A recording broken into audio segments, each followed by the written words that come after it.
As I enter my vehicle, I'm looking for my 3 pieces of safety equipment. My fire extinguisher is properly mounted and secured, not cracked, damaged, or loose. It's fully charged. I know this because the arrow is in the green. My 3 red reflective triangles are properly mounted and secured, not cracked, damaged, or loose. My spare fuses are properly mounted and secured, not cracked, damaged, or loose. I'm using 3 points of contact to enter my vehicle. My seat belt is properly mounted and secured, not cracked, damaged, or loose. It buckles and unbuckles properly, and there are no cuts or frays in the belt.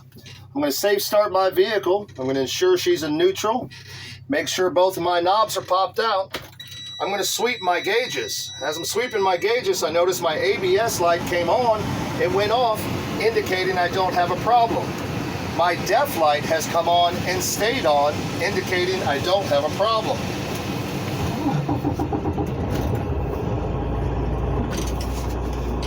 My windshield is properly mounted and secured, not cracked, damaged, or loose. There are no illegal stickers obstructing my view. My side mirrors are properly mounted and secured, not cracked, damaged, or loose, and there are no illegal stickers obstructing my view. I can see down both sides of my trailer. My mirrors are adjusted for me. My windshield wipers are properly mounted and secured, not cracked, damaged, or loose. My windshield wiper blades are properly mounted and secured, not cracked, damaged, or loose. They're not cut or frayed, and they're laying flush against the windshield. My oil pressure gauge has risen to normal operating level. My temperature gauge is rising to normal operating level. My RPM gauge is at 600 RPM. It is functioning properly. My voltmeter is reading 13.9. It should be between 12 and 14 volts. My speedometer, I'm going to check on my 5-mile-an-hour pull-up. I have enough DEF and fuel to make this trip.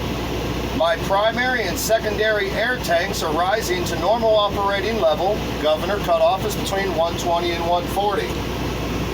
My headlights are functioning properly. My high beam indicator is functioning properly. My left turn signal is functioning properly. My right turn signal is functioning properly. My windshield wipers are functioning properly, and my windshield wiper sprayer is functioning properly. My 4-way hazards are functioning properly. My city horn and my highway horn are functioning properly. My fan speed control is functioning properly. My temperature control is functioning properly. My defrost is functioning properly. My floor vent is functioning properly. Now I'll move into the brake test portion of my end cap. The first thing I'm going to test are my trailer brakes. I'm going to release my parking brakes, leave my trailer brakes apply.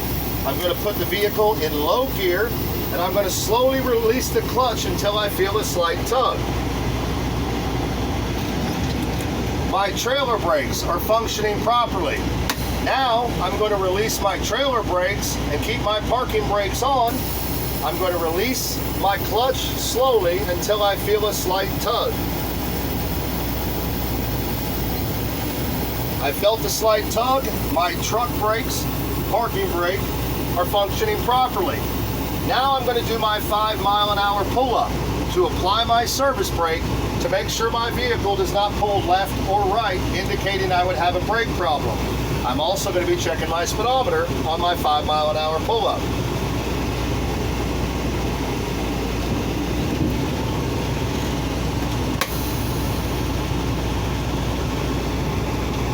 That one was supposed to be out.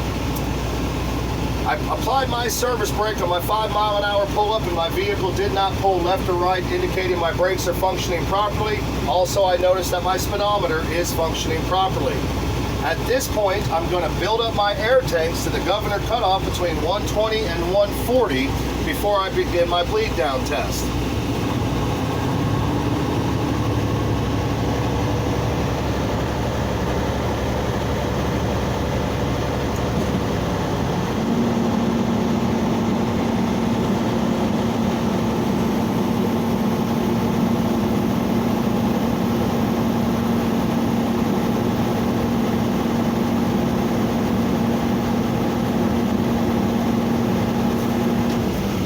My governor's cut out between 120 and 140.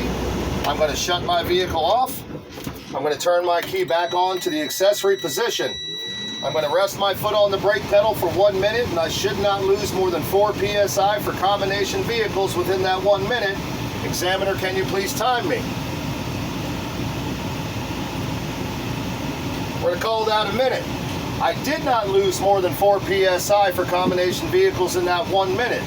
Now I'm going to fan my brakes. At or before 55 psi, my low air warning light and buzzer should come on.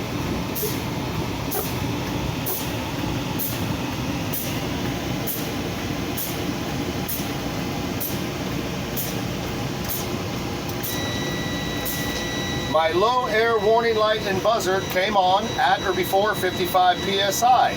I'm going to continue to fan my brakes. In between 20 and 45 psi, both my knobs should pop out.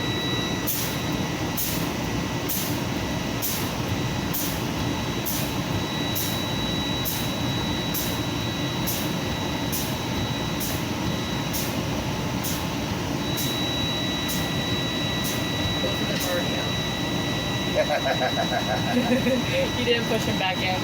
I did not push him back in. So I messed up on my in-cab inspection. But that's quite all right, because I can go, you know what, Mr. Tester? Looks like I didn't push my knobs back in. I'm going to start my brake test over again. All you'd have to do, start your truck, get your air pressure built back up, and then continue on to do your tug test, your 5 mile an hour pull-up. Wait till you build up your tanks, shut the vehicle off, and go on with your 1 minute bleed down, 4 psi. Fan the brakes at or before 55 psi, and then between 20 and 45 psi, both your knobs should pop out. So if you do mess up during your test, it's not a huge deal. You can always restart that test. Now, can you do that 4 times? No, they're going to think you don't know what you're talking about. Can you do it 1 time, maybe 2 times? Yes. Yes, you can. Just like this. Don't make it a big deal. Well, dang, when did I mess that up? Okay, I'm just going to redo it. You're allowed to do that on any portion of your test. If you're doing an outside coupling, and you forget to talk about the air connectors at the truck. When you get down to the mud flaps and say there's plenty of space to safely make a turn, you can go back and go, oh yes, by the way, my air connection's at my truck. There are no audible air leaks, and they're